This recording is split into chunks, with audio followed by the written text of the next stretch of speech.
Bon, la première leçon, elle risque d'en énerver quelques-uns, et j'ai hésité à la dire, mais elle est tellement vraie que je suis obligé de la mentionner. Leçon numéro 1, si tu es pauvre, tu es incompétent. Cette phrase, la première fois que je l'ai entendue, elle m'a véritablement frustré. Dans ma tête, j'étais pauvre parce que je n'avais pas eu la chance de naître dans une famille riche. J'étais pauvre parce que je n'avais pas eu la chance d'obtenir le bon emploi.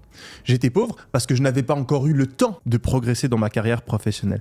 J'étais pauvre parce que je n'avais pas encore trouvé l'idée de business qui allait changer ma vie. Et toutes ces choses-là, elles étaient en dehors de mon contrôle. Du coup, venir me dire que ma pauvreté était la conséquence directe de mon incompétence, c'était presque comme une insulte. Et pourtant, c'était vrai. Et c'est même assez évident. D'après vous, qu'est-ce qui différencie l'employé le moins bien payé du McDonald's du coin qui gagne le SMIC, du manager de ce McDonald's qui gagne le triple? Et qu'est-ce qui différencie le directeur de ce McDonald's du CEO du groupe McDonald's qui gagne près de 20 000 euros par an? Eh bien, fondamentalement, c'est des compétences. Le CEO du groupe McDonald's, il a des compétences en pilotage d'entreprise, en vision, en networking, en prise de décision, en priorisation, en management, en innovation, etc., que n'a pas le manager du McDonald's du coin. Et le manager du McDonald's du coin, il a des compétences en comptabilité, en organisation, en délégation, que l'employé au SMIC n'a pas. Et cet employé au SMIC, il a des compétences qu'un étudiant ou quelqu'un qui est au chômage n'a pas.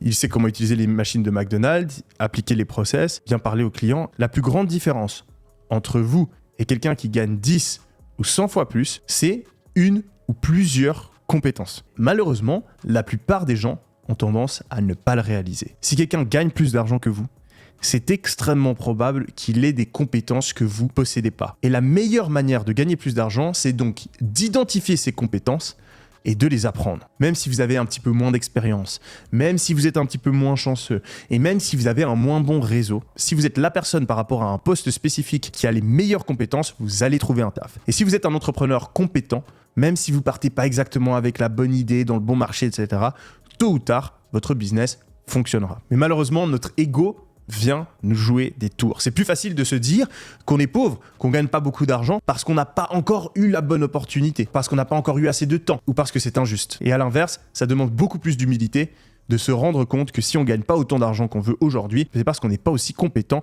que ceux qu'on pense. Quand j'étais jeune, je pensais que j'avais tout compris dans le business, que j'avais les bonnes idées, que je savais comment il fallait entreprendre. Et c'est que après plusieurs échecs que je me suis rendu compte qu'il fallait me remettre en question. Alors la prochaine fois que vous voyez un con sur Instagram qui gagne beaucoup plus d'argent que vous, ou que vous avez l'impression que votre collègue qui vient d'avoir une augmentation ne le mérite pas, posez-vous la question, quelles sont les compétences que ces personnes ont que je n'ai pas, et développez-les le plus rapidement possible.